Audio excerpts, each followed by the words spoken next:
Hello, I'm delighted to answer your questions about meditation and spirituality.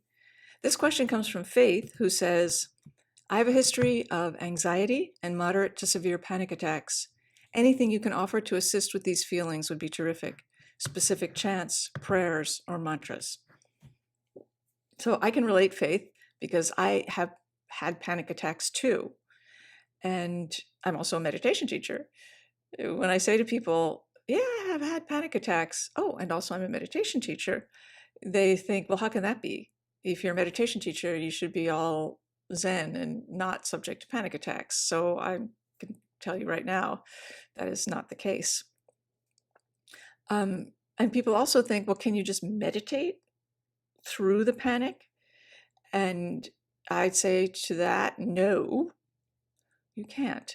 There are certain difficult, intense feelings that I think you can meditate, not to get rid of, but with, to get to know and allow for and relax with, which is much more effective than fighting against. But panic is not one of those things. In panic, it feels like your limbic system is triggered. Your animal brain goes wild. And just like with an actual animal, if they're scared, you can't reason with them and go, well, actually, it wasn't that bad. And just calm down. No big deal. No, you just actually have to wait with them. Physical touch, relaxing. These things help. You can't tell your animal brain, just take a powder.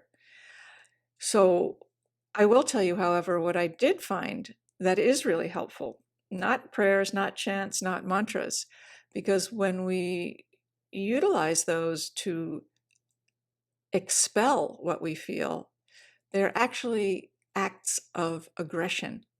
And aggression in the history of human experience has never quelled aggression. So let's let that one go for now. But here's what did help me, and I think could help you too, Faith. I started having panic attacks like 12 or so years ago, out of the blue. I was on an airplane, I was supposed to fly somewhere, and suddenly I was wicked claustrophobic. And I wasn't afraid to fly as much as I was afraid to be trapped. So I started hyperventilating and crying, and I didn't know what was happening. I got off the plane, tried to get drunk. I'm not a big drinker. I drank a lot. I couldn't get drunk. I had so much adrenaline in my system. So I went home, came back the next day armed with medication. These things have their place. Got back on the plane and white knuckled it until the flight attendant said, just before we took off, she said, "Are you okay?" I said, "Well, I'm afraid to fly." She said, "Would you like to talk to the captain?" I said, "Yes, I would." I now realize she probably wanted the captain to assess if I was going to be a danger or a disturbance to others. Anyway, he comes out, he kneels down, so he's talking to me eye to eye. He says, "Hello, my name is Captain Denny Ferguson. I hear you're a little afraid to fly."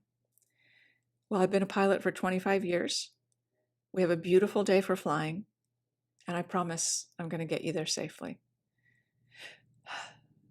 We took off, and about an hour into the flight attendant came back to me and handed me a business card from the captain. And on the back it said, "Dear Susan," my name, "I hope your flight is going well. Thank you for your trust in me." That kills me every time. "Thank you for your trust in me, Captain Denny." I still have that card, by the way. I carry it in my wallet. It is a beautiful thing. It's a beautiful token of human goodness. And so I keep it with me. I learned in that instant that what really helps with panic attacks is the kindness of other human beings. If I can find someone to care about me, and by that I don't mean like adore me, I mean listen to me or notice me, that has an effect on my limbic system that cannot be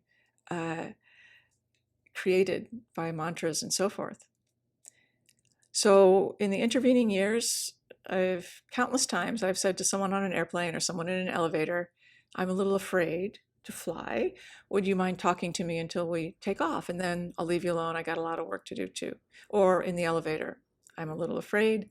Would you mind talking with me until you get to your floor?" And in no case did the person go no. In every case, They said something, anything ranging from, well, how's your day going? To, well, I had that too. And I want to tell you what really helped me. And we get into some deep conversation. So the solution is not to fight yourself. The solution is to ask for help. Be intelligent about it, but it seems that the way that we are wired, if one person says to another person, "Would you help me?" it is very likely that the answer will be yes. So allow yourself to be real.